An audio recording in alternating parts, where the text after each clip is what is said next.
সত্য ধর্ম, সত্য ধর্মের শ্রেষ্ঠতা সূচক সঙ্গীতের আরেকটি মহান গান রচনা করেছেন মহাত্মা গুরুনাথ। সত্য ধর্ম বোম মানে পরমপিতা থেকে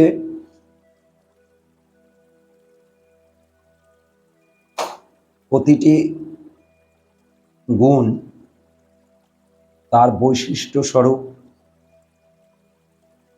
পঞ্চভূত, যাকে আমরা পাঁচটি অবস্থান, যার দ্বারা এই সৃষ্টিমণ্ডল দৃশ্যমান হয়।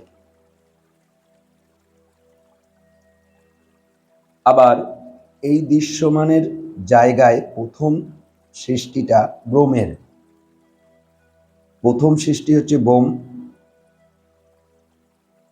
তারপর পরপর অন্যান্য জায়গাগুলো তৈরি হয়। যেমন মাটিটা কোথা থেকে সৃষ্টি হলো? মাটিটা জলের থেকে সৃষ্টি হলো। জলটা কোথা থেকে সৃষ্টি হলো? আবার এটাকে আর একটু বিশ্লেষণ, হঠাৎ মাটি থেকে, জল থেকে মাটিটা হলো কি করে? তা মাটিটা হলো, জল যখন এই জলটা আবার কোথা থেকে সৃষ্টি হচ্ছে? জলটা হচ্ছে আগুন থেকে সৃষ্টি হচ্ছে। আগুন থেকে জলের সৃষ্টি। জল যখন বরফ হয়ে যায়, সেটা আরো চাপ সৃষ্টি হলে সেটা পাথর আকার ধারণ করে। সেই পাথর আরো হলে সেটা মাটি তৈরি হয়। এই হচ্ছে। তারপর তার আগের প্রসেসটা কি? প্রসেসটা হচ্ছে আগুন। আগুনটা কোথা থেকে তৈরি হচ্ছে? আগুনটা তৈরি হচ্ছে বায়ু থেকে। বায়ুটা কোথা থেকে তৈরি হচ্ছে? বোম থেকে। তাহলে একটা থেকে শুরু হলো আরো চারটে, একটা থেকে চারটে আরো শুরু হলো, কিন্তু প্রথম বোমটাকে তৈরি হয়, পৃথক হয়ে গিয়ে যে চারটে, এই চারটে একত্রিত হয়ে এই সৃষ্টিমণ্ডলের আমরা যাবতীয় দৃষ্টি আমরা দেখতে পাই। আর এইগুলো কিন্তু পঞ্চ ইন্দ্রিয় দ্বারা আমরা অনুভব করতে পারি। এই যে জল, মাটি, বায়ু সবই আমরা পঞ্চ ইন্দ্রিয় দ্বারা আমরা সেটা বুঝতে পারি। সত্য ধর্ম বোম, সত্য ধর্ম আবিষ্কার হলো, সে বোম। সত্য ধর্ম বোমে শোনো, তার মানে সত্য ধর্মের যে ভেতরে সত্যটা কেমন আছে, এই সত্য কিভাবে আছে, কত মধুরভাবে আছে এবং কত ব্যাপ্তি তার, সেই সত্য ধর্ম বোমে শুনো প্রণব সুরভ। সত্য ধর্ম রূপ বোম, তার ভেতরে কি শোনা যাচ্ছে? শুনো প্রণব সুরভ। তার প্রণব ধ্বনিত, তার ভিতরে প্রণব ধ্বনিত হবে। এখানে প্রণব কিভাবে ধ্বনিত হয়? এখানে সত্যের যে সূত্রগুলো আছে, সেই সূত্রের মূল কিন্তু প্রণব। আবার এই সত্যতমকে তুমি ধারণ যখন করবে, প্রকৃত প্রণবের উচ্চারিত অবস্থা তুমি গুরুর কাছ থেকে জেনে নিতে পারবে। এবং যে প্রকৃতভাবে বীজমন্ত্র জপ করবে, সে কিন্তু সত্যকে ধারণ করে রাখতে শিখে যাবে, সে রাখতে পারবে। বীজমন্ত্র যদি সঠিকভাবে পালন, বীজমন্ত্র যদি সঠিকভাবে উচ্চারণ করে, তাহলে গুরুর কাছেই থাকতে পারবে। চিরদিন। গুরুকে মানে অন্তরস্থ করার মূল কিন্তু ওইটাই হচ্ছে সূত্র, বীজ মন্ত্র। বীজ মন্ত্র যে গভীরভাবে পাপ মানে করতে পেরেছে, সে গুরুর সান্নিধ্য লাভ করতে পেরেছে। আর যে হঠাৎ হঠাৎ একটু একাগ্রতা অনুযায়ী করতে পেরেছে, তার ওই রকমই খুটখাট বলে এর দর্শন হয়েছে, গুরুদেবের একটু দর্শন হয়েছে, এগুলো হচ্ছে ছিটকাট হয়েছে। প্রকৃতভাবে যদি গুরুকে যদি করণ করতে হয়, তাহলে বীজ মন্ত্র গভীর থেকে গভীরভাবে বীজ মন্ত্র উচ্চারণ ঠিক হলেই গুরুর সান্নিধ্য লাভ করা যায়। যে রবে নীরব সবে দেবতা দানব। এখানে সত্যের ভেতরে এমন একটা জিনিস মানে লুকায়িত আছে, এর ধ্বনি, এর শব্দ, এই প্রণবধ্বনি, সত্যের যে প্রণবধ্বনি, সেটা এমনভাবে আছে যেটা সবাই ভীত সন্তুষ্ট হয়ে থাকে, তার কাছে সবাই নত। যে রবে নীরব সবে, মানে একদম চুপ হয়ে যায়, কথাই বলতে পারে না। সত্যের কাছে কিন্তু সবাই শান্ত, মানে এখানে সব দেবতা দানব, যারা খারাপ এবং যারা ভালো, সবাই হচ্ছে সত্যের কাছে চুপ হয়ে থাকে। যত আছে ভবে রব, মানে এখানে রব বলতে কি বুঝিয়েছে? এখানে রব বলতে মিথ্যার রব। ভালো করে বুঝতে হবে, এখানে সত্য এসছে মিথ্যাকে দমন করবার জন্য। যত আছে ভবে রব, এই রব কি রব? মিথ্যার রব। সকলই বোম সম্ভব, আজ সকলই বোম সম্ভব। যত আছে ভবে রব, এই পৃথিবীতে যত রব আছে, এই পৃথিবীতে যত রব আছে সব প্রণবধ্বনিত। এর বিকৃতি রূপগুলোই হচ্ছে, সেটাও কিন্তু প্রণবের ভেতরে আছে। মানে রব, সে অপরব হোক, ভালো রব হোক, সেটা কিন্তু আমার সব বোমের ভেতরে আছে। যত আছে ভবে রব, সকলই বোম সম্ভব। কলরব ভীমরব, এই যে কলরব ভীমরব, এগুলোও কিন্তু আছে। কলরব বোঝো, ঝগড়া অশান্তি। ভীমরব তেজ, মানে রাগ হয়ে, মানে ক্রোধান্বিত হয়ে যে সব শব্দগুলো বেরোচ্ছে, খারাপ, একে মেরে ফেল, ওকে খুন করে ফেল, এর বাড়ির এর জায়গা নষ্ট কর, এই যে লোভ নিজেদের ভেতরে, এগুলো হচ্ছে সবই হচ্ছে মিথ্যার। নিজেকে জাহির করবার বিষয়, আমি তোমার থেকে বড়, আমি পারি, এই যে বিষয়গুলো, এগুলো তৈরি করে। নিজের ভেতরে খামতি যাদের বেশি, তারাই অপরের উপরে প্রভাব বিস্তার করতে চায়। এই বিষয়টা কি? গুণী ব্যক্তির তার প্রসার লাভ করবে, এ কিচ্ছু করার নেই। আর দোষী ব্যক্তির একটা সীমা আছে, গুণী ব্যক্তির সীমা থাকে না।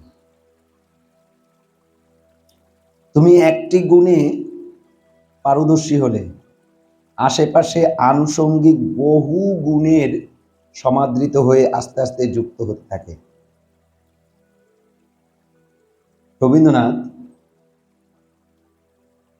শুরু করেছিল কবিতা দিয়ে, তারপর কতগুলো গুণে প্রবেশ করেছে তার ভেতরে, বহুগুলো গুণ তার ভিতরে প্রবেশ করেছে, অনেকগুলো শৈলী তার ভিতরে প্রবেশ করেছে।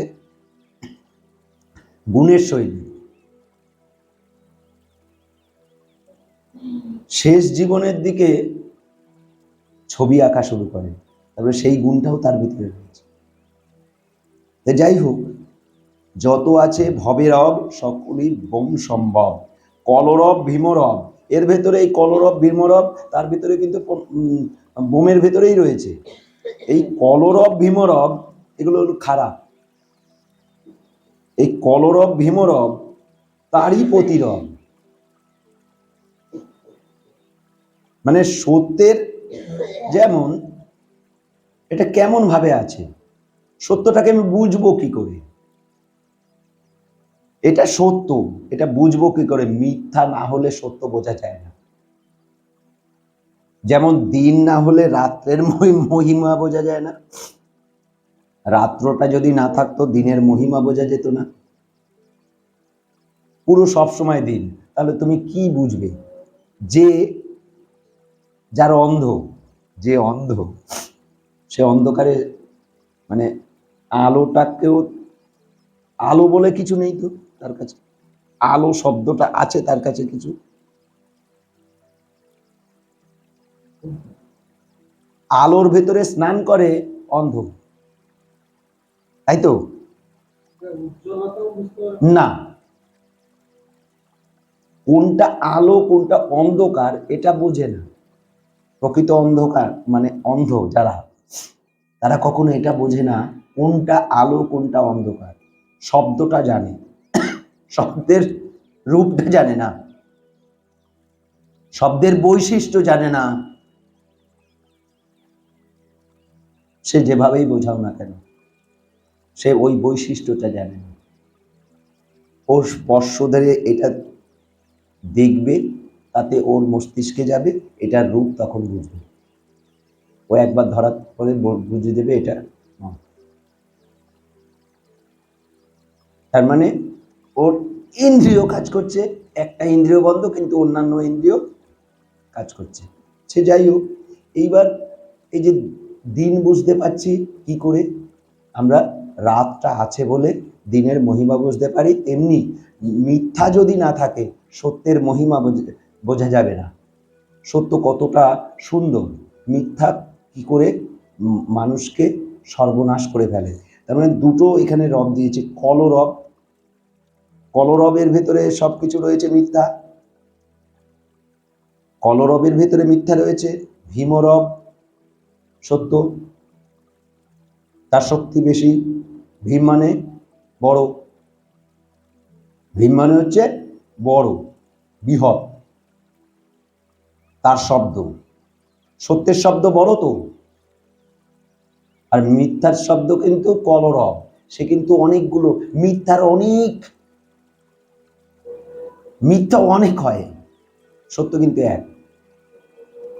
তার একবার যদি বলে তারা চুপ হয়ে যায়। কেননা মিথ্যার একটা মিথ্যাকে ঢাকতে গেলে আর একটা মিথ্যা, আর একটা মিথ্যাকে ঢাকতে গেলে আর একটা মিথ্যা, মানে সে কিন্তু কলরবই হবে। সে কিন্তু তার ভাগ অনেক, কিন্তু ভীমরবের, ভীমরব হচ্ছে এক এক।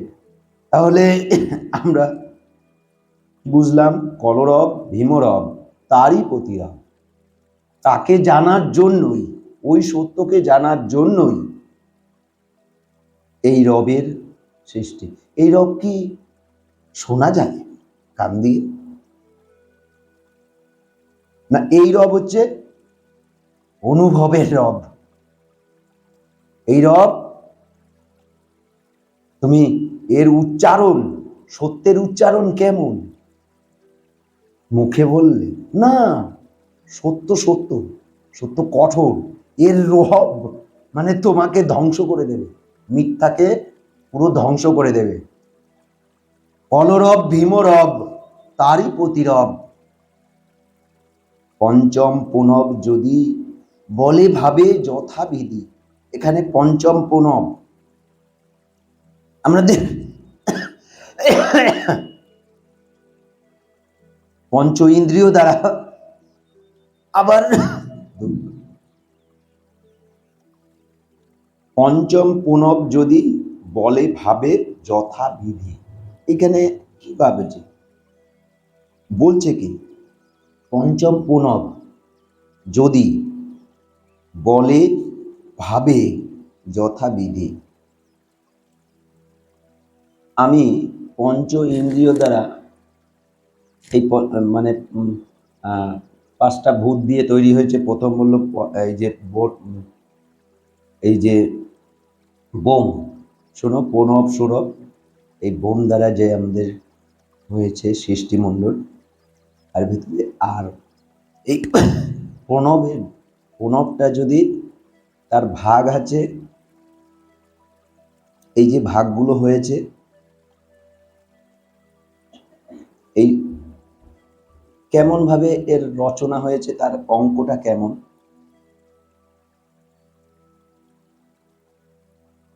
মানে জল, মাটি, আগুন, বায়ু, বোম, এই যে পাঁচ, আর প্রণবও পাঁচ, এক একটা প্রণব এক একটা, ঠিক আছে। আর এখানে পূর্ণ প্রণবটা কি, বোম, পূর্ণ প্রণব হচ্ছে বোম, এই হচ্ছে বোম। এর ভেতরে সত্য বিরাজমান, এর ভেতরেই সমস্ত শব্দের ধ্বনি রয়েছে। পঞ্চম প্রণব যদি বলে, এ যদি বলে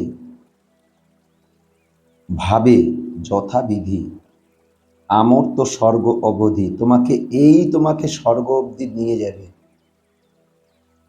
এরা সুসম্ভব। এ তোমাকে এই প্রণব যদি সঠিক উচ্চারণ করে তোমাকে স্বর্গে, স্বর্গ বলতে এখানে একত্ব, আমর তো স্বর্গ অবধি হেরা সম্ভব, এই তোমাকে পরম পিতাকে দর্শন লাভ করাবে, হেরা সুসম্ভব। যথা ভূত চতুষ্টয়, এই যে চারটে, এ তো আলাদাভাবে আছে, বোম আলাদাভাবে রয়েছে, মানে প্রণব আলাদা, তারপর চারটে ভাগ রয়েছে, যেমন যথা ভূত চতুষ্টয় বোম জাত সুনিশ্চয়, এই চারটে তৈরি হয়েছে। এখানে লাস্টে বললো, আমি যে প্রথমে বললাম বোম দ্বারা কি কি সৃষ্টি হয়েছে, এই চারটে ওই বোমের ভিতরেই, ওই বোম জাত সুনিশ্চয়, যথা ভূত চতুষ্টয় মানে চারটে যে ভূত আছে, জল, মাটি, আগুন, বায়ু, এই চারটে ওই বোমের ভেতরেই বোমজাত সুনিশ্চয়, তার মানে ওর ভেতরে সব গুণগুলো রয়েছে।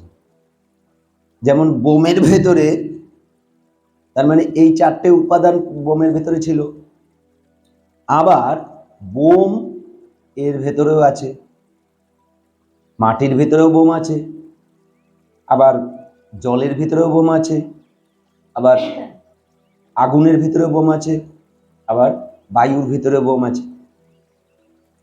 যথাভূত চতুষ্টয় বোমজাত সুনিশ্চয়, সত্য ধর্ম তথা হয় সবার প্রভাব। এই সত্য তুমি জানতে পারবে, এই সৃষ্টি রহস্য, আমি সৃষ্টি হলাম, এই সৃষ্টিমণ্ডল কি হলো, তুমি সমস্ত কিছু তুমি জানতে পারবে, পরম পিতার সান্নিধ্যে পৌঁছাতে পারবে, তখন এইগুলো সুচারুরূপে তুমি অনুধাবন করতে পারবে, শিখতে পারবে। সেটা এই সত্য ধর্ম বোম, এখানে সত্য ধর্ম লাভ করলেই প্রণব পুটিত বীজমন্ত্র তোমাকে উদ্ধারের জন্য প্রণবের সঙ্গে তুমি যুক্ত হচ্ছ, তুমি মানে তোমার বীজ, প্রণব তোমাকে ওই বীজগুলো ধারণ করে নিয়ে তোমাকে প্রকৃত প্রণবে উচ্চারণ শিখিয়ে দেবে, সেটা গুরুর মাধ্যমেই হবে। বলে সমাপ্ত করলাম।